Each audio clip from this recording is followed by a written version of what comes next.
Hello there, welcome everyone to this call. I am here with my guest here, Stephen Naylor, and we are going to co-create a beautiful video on empathy this time, as well as self-awareness and aliveness, but really focusing on empathy because that's one of the 10 qualities of co-creative relationships, and today is day 5 of 100 days of co-creative soulful relationships.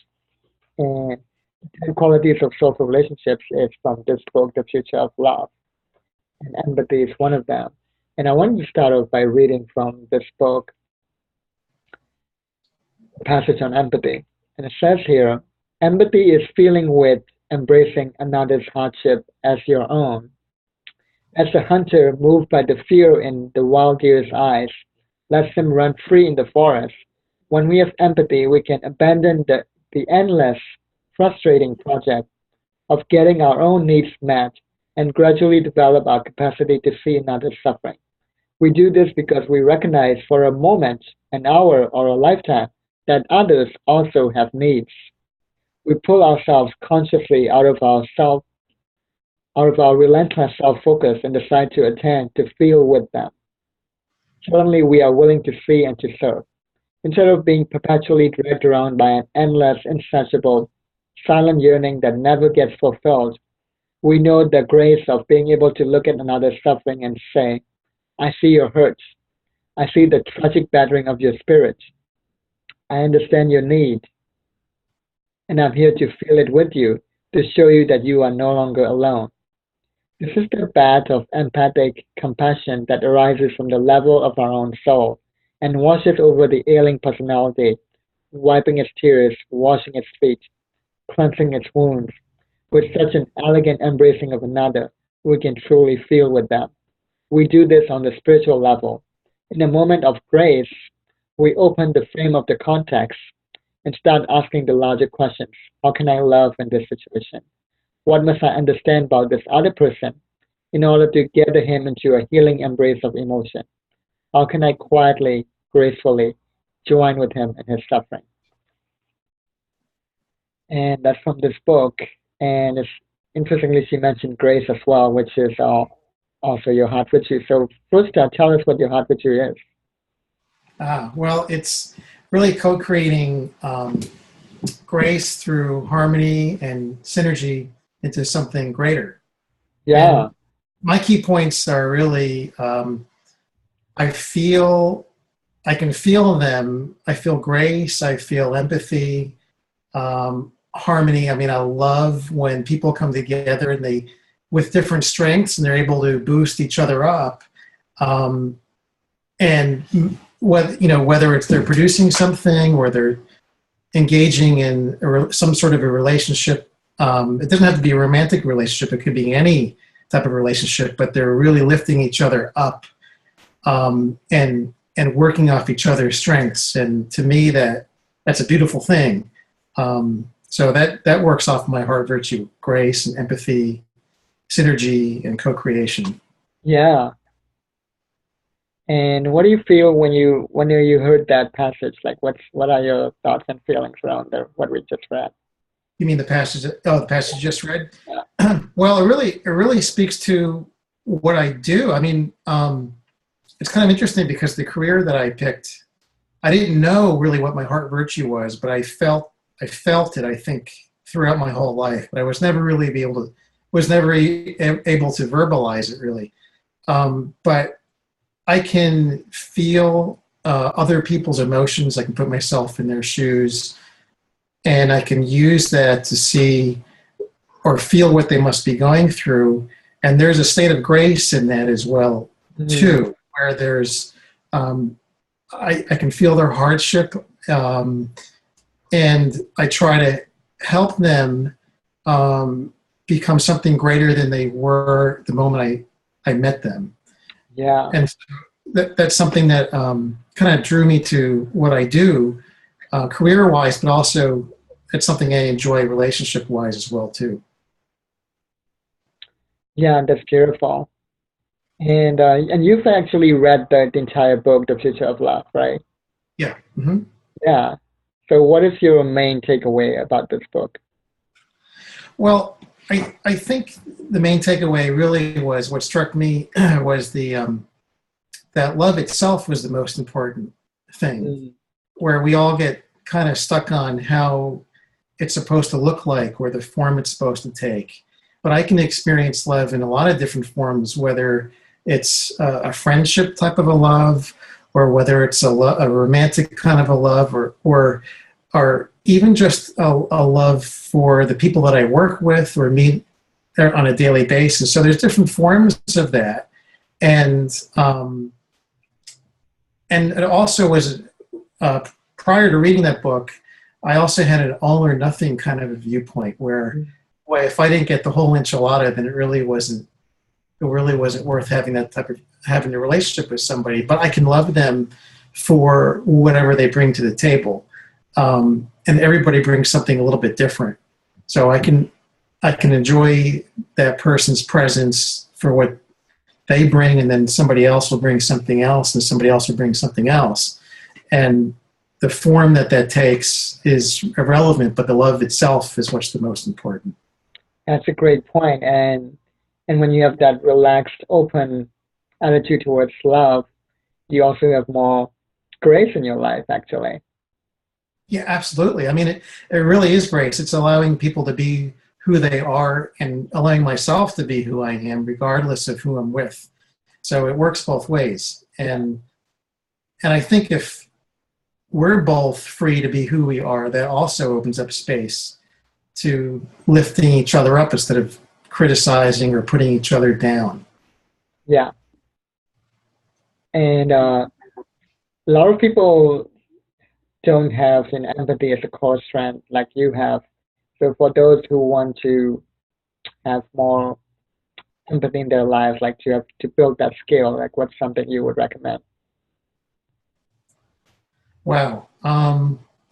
I think I think you have to pause and take a moment, not only listen to what the other person has to say, but feel what they must be going through. So for me, I always had an easier time thinking of what that other person must be going through, what the situation is in their life, what would I be doing, or how would I be feeling if I were in their shoes. I mean, it's really easy to talk about somebody in a certain situation, but I'm looking at it from my point of view. How would I look at it if I was coming from their point of view? So really, literally, I'm putting myself in their shoes and feeling what they must be feeling. Um, and the tricky part is it's hard. It's easy to lose your identity in that process, Mm, because if you go a little too far, you almost wind up. I don't want to say becoming them, but you can lose your. It's hard to differentiate which emotions are which. Are they yours, or are they the other person? And it's really critical to make sure that you're identifying your own identity from the other person's identity. You can still be empathetic without losing your identity, and I think that's the trick. That's the key. yeah, that's a great point, and it's a great segue to my next question, which I was going to ask anyways, which is, there's the opposite kind of person who actually is actually very good at empathy. In fact, he or she is like a hyper empath, like you, where they don't know, they're so empathetic, they don't know the difference between their emotions and yours, right? Hmm. One good practice that I recommend is to keep asking yourself, is this yours or mine when it comes to the emotions? Is there a practice that you do that helps you differentiate between the two to help these hyper empaths? Well, it really is. I think getting in touch with your core values Mm, and making sure that um, whatever the situation is, that you've already established your core values and you're feeling those, and you're aware of whether or not your values have been compromised in some way. And if they are, then it's a red flag that, well, maybe I stepped over the line, or maybe I let somebody else step over step the line. step over that line. And I think as long as you know what your core values are going into that situation, and you honor that, then then I think that's an important concept. You know, you can still be empathetic and feel and listen to the other person, but you need to make sure that your core values are aligned and you don't compromise those. Yeah. So, so your core values, your heart, as well as probably your heart virtue and even your core desired feelings, if you know those clearly, that would Yeah, help too. And yeah, yeah. And lately, I've been more in tune with the feeling more so than the definition of those core values. I mean, originally it was a definition. mm, Now it's more of a feeling, and that's still a skill set that is being honed. But I think I think you'll feel those, and you'll know. You know, there's certain sensations in different parts of your body, and some of them are not so comfortable feelings. And once you get to know those, you can use those as red flags. And other feelings are feelings that are a little more consistent, that may give you a sense of fullness or happiness or joy in certain parts of your body too. And those are going to let you know that that you're in alignment with those core values or those core feelings. yeah, So that way you're not constantly thinking about it. Well, gee, what was my core value? But you know, right, you can feel it in an instant before it registers up here. right, because your body knows before your mind knows that. Correct. Yeah. And what are your core desired feelings? Well, I have a few main areas that in my body that I sense those. Those are my throat, chest, and stomach. Sometimes my face gets involved or my eyes, but mostly it's chest and throat and stomach are the big ones.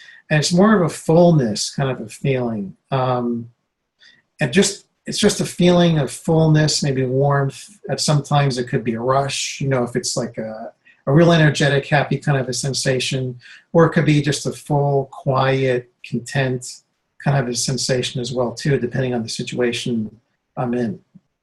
Yeah, yeah, that's just perfect. And for those who don't know, I just want to explain that your your core desired feelings is what you actually desire beneath everything that society tells you that you should desire.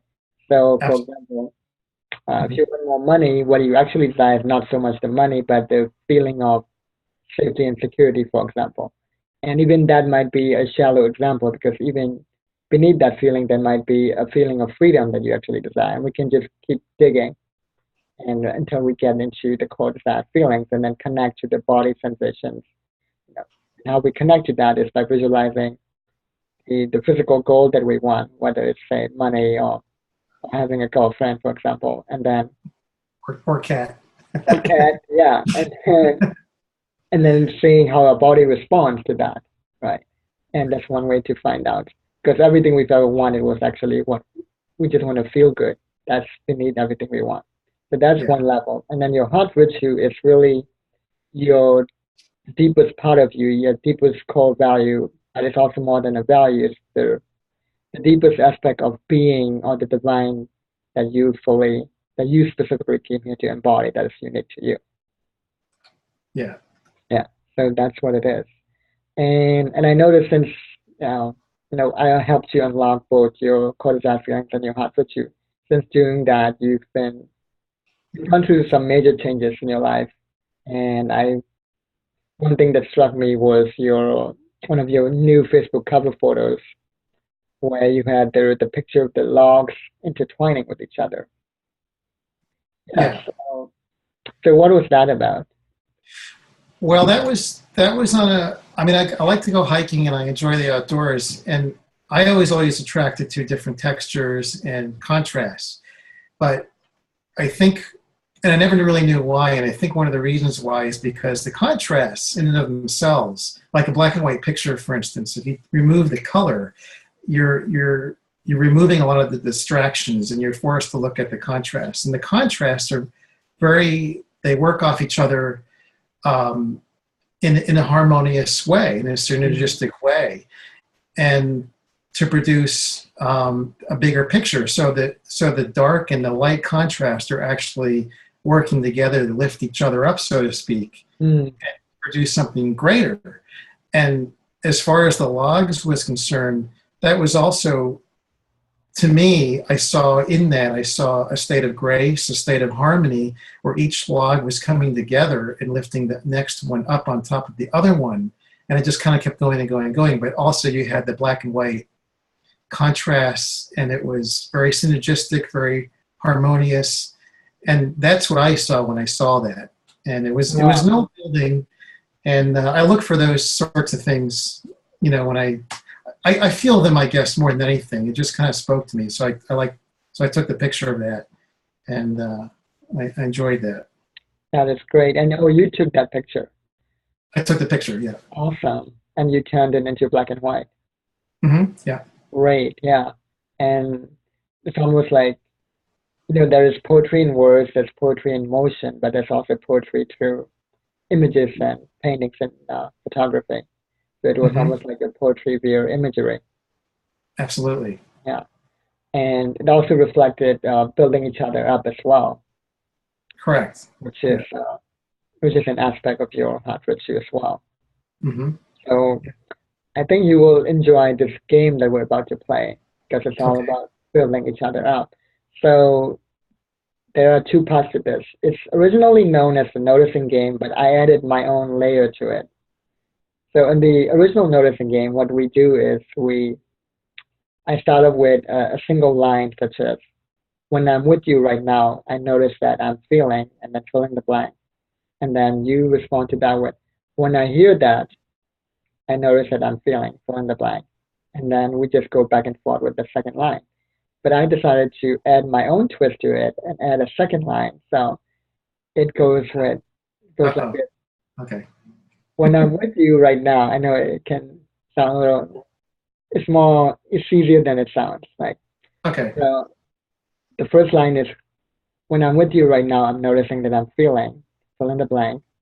And then I say what I'm feeling. And then I say, and I sense what's great about you is, and I fill in the blank.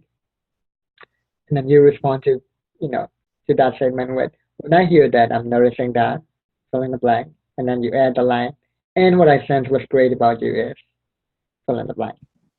And then I go back with both lines again. When I hear that, I'm noticing that I'm feeling. And what's Okay. great about you is fill in the blank. So let's begin. I will start. So, and I then I think I'm will, gonna totally botch this up, but all right, go ahead. yeah, it's okay. I will guide you in case you forget the lines because I Okay. made it a little bit more complex by adding the second line. Yeah. So, This is like the 12 Days of Christmas, right? On a partridge in a pear tree or something like that. yeah. It was like it's Uh-huh. exactly like building each other up. Yeah. Like each Okay. layer makes you go deeper into the other person, right? Okay. And lifting each other higher and higher. So when I'm with you right now, I'm noticing that I'm feeling. Full. Oh, I say it? No, I'm saying. Oh, you I'll say start. Yeah. it. So I'll start with the line. All right. When I'm with you right now, I'm noticing that I'm feeling really, really calm and right here. And I really like your presence right now. And what I sense what's great about you is